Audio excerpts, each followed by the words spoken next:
Hi friends, मैं हूं मनीषा और स्वागत करती हूं आपका मेरे इस चैनल द होम मिनिस्टर पर। आज के वीडियो में मैं आपके साथ शेयर कर रही हूं एग करी की रेसिपी। बहुत ही सिंपल से मसालों के साथ बनाएंगे इसे हम।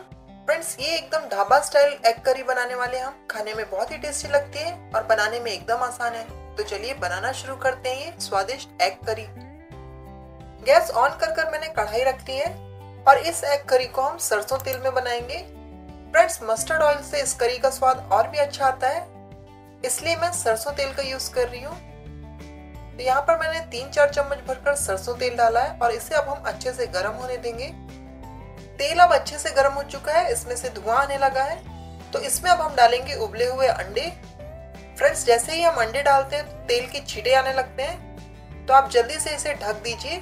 तो अंडे डालकर इसको तुरंत ही ढक दिया है ताकि इसमें से तेल की छींटे बाहर ना आए।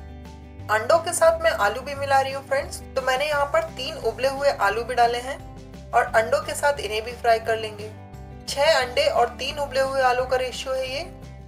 मसाले के लिए मैंने यहाँ पर अदरक ली है, जिसे छोटे टुकड़ों में काट लिया है। 8 से 10 लहसुन लिए हैं और 2 टमाटरों को चॉप करके रखा है। एक तीखी हरी मिर्च भी यूज कर रही हूँ मैं। और इन सारी चीजों को पीस कर हम प्यूरी बना लेंगे। ये देखिए, इसे मैंने ग्राइंडर में पीस लिया है और इसका पेस्ट तैयार कर लिया है। अंडे भी फ्राई हो चुके हैं, ये देखिए कलर इनका गोल्डन हो चुका है। तो ये आलू और अंडों को अब हम ऑयल से अलग कर लेंगे। और ये देखिए हल्के से सुनहरे होने तक हम इन्हें फ्राई करना है, बहुत ज्यादा फ्राई नहीं करना है। इसे आप साइड रख देते हैं और मसाला रेडी कर लेते हैं। तो जो बचा हुआ तेल था उसी में मैं थोड़ा सा तेल और मिला रही हूँ और इसे थोड़ा सा गर्म होने देंगे। इसमें अब डालेंगे थोड़ा सा जीरा और 2-3 मैं इसमें तेज पत्ते डाल रही हूँ। इसे हम थोड़ा सा तेल में भून लेते हैं ताकि इसकी खुशबू ऑयल में आ जाए। और ये मैंने 2 प्याज लिए जिसे कद्दूकस कर लिया है। तो हम यहाँ पर प्याज का पेस्ट नहीं, कद्दूकस करके इसे यूज करेंगे। तो ये ग्रेटेड प्याज है, इसे भी ऑयल में मिला लेंगे और इसे अब हम अच्छी तरह से भून लेंगे। तो ये देखिए प्याज का कलर चेंज होना शुरू हो गया है, गोल्डन होना शुरू हो गई है। हमें इसे मीडियम फ्लेम पर इसी तरह से भुनने देना है। नमक मिला लेंगे ताकि प्याज जल्दी से पक जाए। तो टेस्ट के हिसाब से नमक डाल लिया है मैंने। प्याज ट्रांसपेरेंट हो चुकी है और गोल्डन होना शुरू हो गई है। तो मैं इसमें डाल रही हूँ 1 हरी मिर्च, बीच से चीरा लगा लिया है मैंने और थोड़ी सी अदरक काट के डाल रही हूँ। इसे भी प्याज के साथ थोड़ा सा भून लेंगे। और जब प्याज अच्छे से भुन जाए, ये देखिए तेल अलग होने लगा है। अब हम इसमें ये टमाटर का पेस्ट मिला लेंगे। एक बार इसे अच्छे से मिक्स कर लेते हैं और इसे अब हम ढक कर पकाएंगे ताकि टमाटरों का पानी जल्दी से सूख जाए।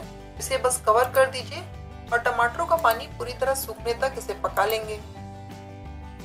अब टमाटरों का पानी सूख गया है और तेल इसमें से अलग होने लगा है। तो इसमें अब हम सूखे मसाले डालेंगे। तो ये मैंने मिर्ची पाउडर डाला है 1 छोटा चम्मच, आधा चम्मच हल्दी पाउडर डाला है और 2 चम्मच भरकर मैं इसमें धनिया पाउडर डाल रही हूँ।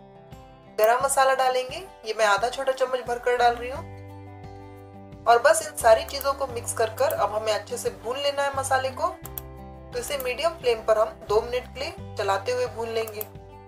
मसाला को मैंने 2-3 मिनट तक लो फ्लेम पर ही भूना है और ये अच्छे से भुन गया है और ऑयल इसमें से सेपरेट होने लगा है। अब मैं इसमें मिला रही हूँ चिकन मसाला। जी हाँ फ्रेंड्स, चिकन मसाला डालने से इसका टेस्ट बहुत ही बढ़िया हो जाता है, खुशबू भी बहुत अच्छी आती है करी में से। तो इसमें मैं डाल रही हूँ 1 चम्मच भरकर चिकन मसाला।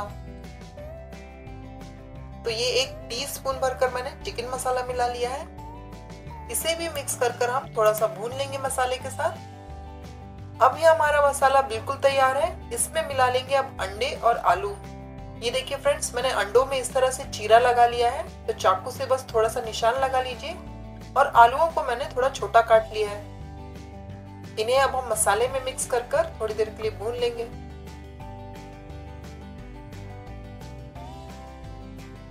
तो मसाले में मिक्स कर हमें इसे आधा 1 मिनट के लिए और भून लेना है। और अब हम इस सब्जी में डालेंगे पानी। आप चाहें तो इसे इस तरह से सूखा भी रख सकते हैं फ्रेंड्स, लेकिन हम करी बना रहे हैं तो इसमें पानी डालेंगे। मैंने इसमें 1.5 गिलास पानी डाला है। एक बार अच्छे से मिक्स कर लेते हैं और अब इसे ढककर हम इसमें उबाल आने तक इसे पका लेंगे। तो बस इसे कवर कर दीजिए और अच्छे से उबाल आने दीजिए। इसमें चेक कर लेते हैं करी को। ये देखिए अच्छी तरह से उबल गई है सब्जी और ऑयल पूरा ऊपर आ चुका है। ग्रेवी भी थोड़ी सी गाढ़ी हो गई है। थोड़ा सा फ्रेश हरा धनिया डालकर इसे गार्निश कर लेंगे और ये हमारी अंडा करी बनकर रेडी है। गैस को ऑफ कर लीजिए। तो दोस्तों, कैसा लगा आज का वीडियो जरूर लिख के बताइए। अगर पसंद आया तो एक लाइक कर दीजिए, शेयर कीजिए और अगर आप मेरे चैनल पर नए हैं, अभी तक सब्सक्राइब नहीं किया है तो जल्दी से सब्सक्राइब कर लीजिए। और आपका ये वीडियो देखने के लिए बहुत बहुत धन्यवाद। जल्दी हम एक नए वीडियो के साथ मिलेंगे, तब तक अपना ख्याल रखिए। Bye bye.